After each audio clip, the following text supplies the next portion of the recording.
Teheran, the glittering capital of Iran, prepared itself for a coronation day such as it had never before witnessed. Even the magnificence of its mosques was overshadowed by the spectacular preparations that transformed the city into a wonderland of color, befitting the greatest day in the life of the Persian monarch.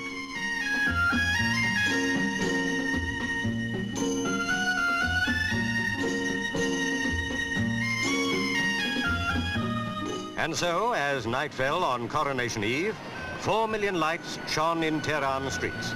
It was the sign that told the people of the nation that the Shah was at last satisfied that he was worthy of wearing the crown. The day of coronation for the Shah was here.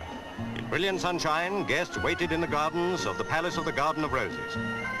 After 26 years of steering his country from what he described as a nation of beggars into a thriving and prosperous realm, the Shah was ascending the fabled peacock throne to crown himself King of Kings.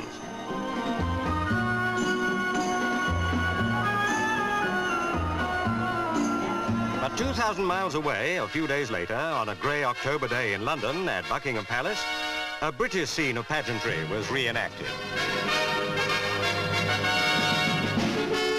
For the first time, Prince Charles and Princess Anne set out in the Irish state coach for Westminster with the Queen and Prince Philip. As head of state, Her Majesty was to open a new term of Parliament.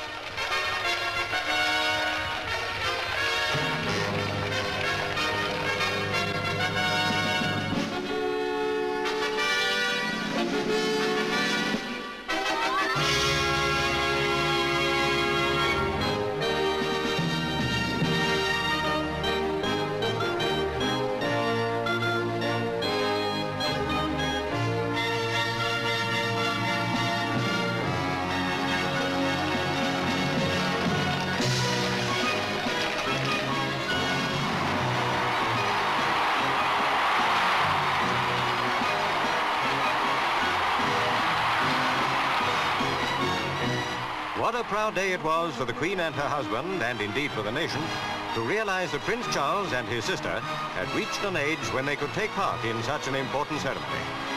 Again, the magic created by a royal occasion was so evident, just as it was at Tehran's Palace of the Garden of Roses, as they waited in blazing sunshine for the newly crowned king to make his regal way along the red carpeted roof.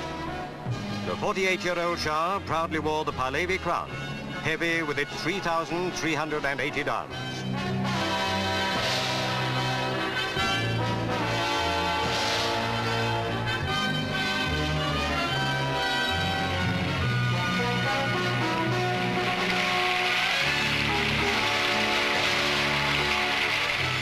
Then came his beautiful wife, Queen Farah, the first woman in the 2,500 years of Persian monarchy ever to be crowned. Her diadem was encrusted with 1,646 diamonds.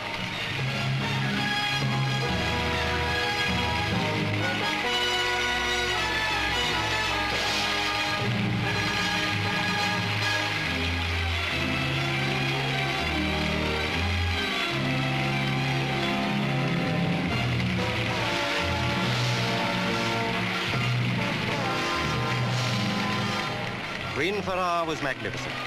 Almost a fairy tale queen in a fairy tale setting.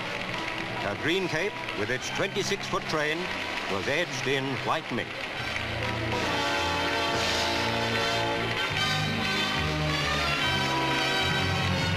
For a little boy who will one day wear the crown of Persia, it was a very long and lonely walk. But 7-year-old Prince Reza, heir to the throne, knows already of his future role and how he must behave.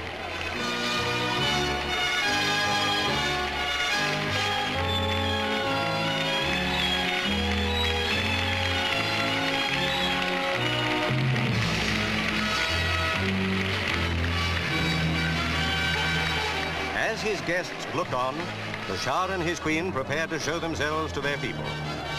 It was the sign for celebrations to commence as the magnificent gold coach set out to drive through the city.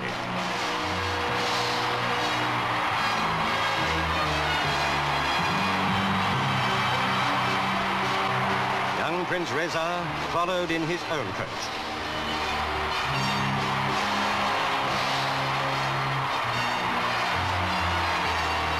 Through the streets of Teheran drove the Shah and his queen in a coach drawn by 4 pairs of matched white Hungarian horses.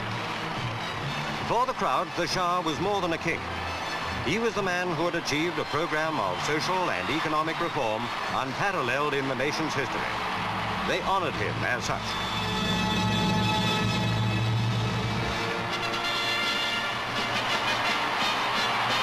And from a scene of Eastern royal splendor and rejoicing, back to the royal scene in London, which for centuries has been the home of the Mother of Parliaments.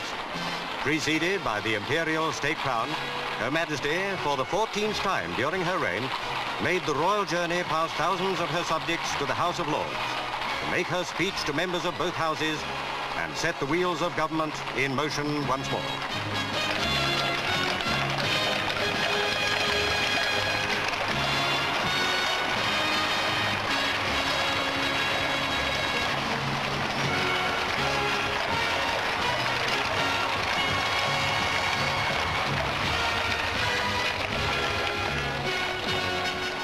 The magic that is royalty is a universal thing.